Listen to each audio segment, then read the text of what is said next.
¿Por qué sueñas con manzanas?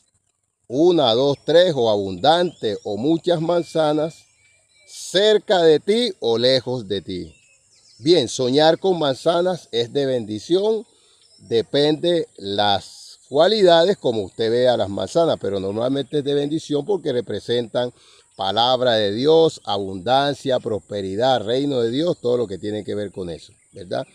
Cuando tú las ves cerca de ti es porque esa bendición en el sueño ya llegó, ya está ahí. Si estás viviendo momentos difíciles, pues ya la salida está ahí. Si las ves lejos de ti, quiere decir que todavía te faltan algunos procesos, algo que Dios está haciendo en tu vida para que las cosas se den como se deben dar, pero va a llegar esa bendición. Te invito a que te suscribas a este canal para que juntos aprendamos más de este tema. Dios te bendiga.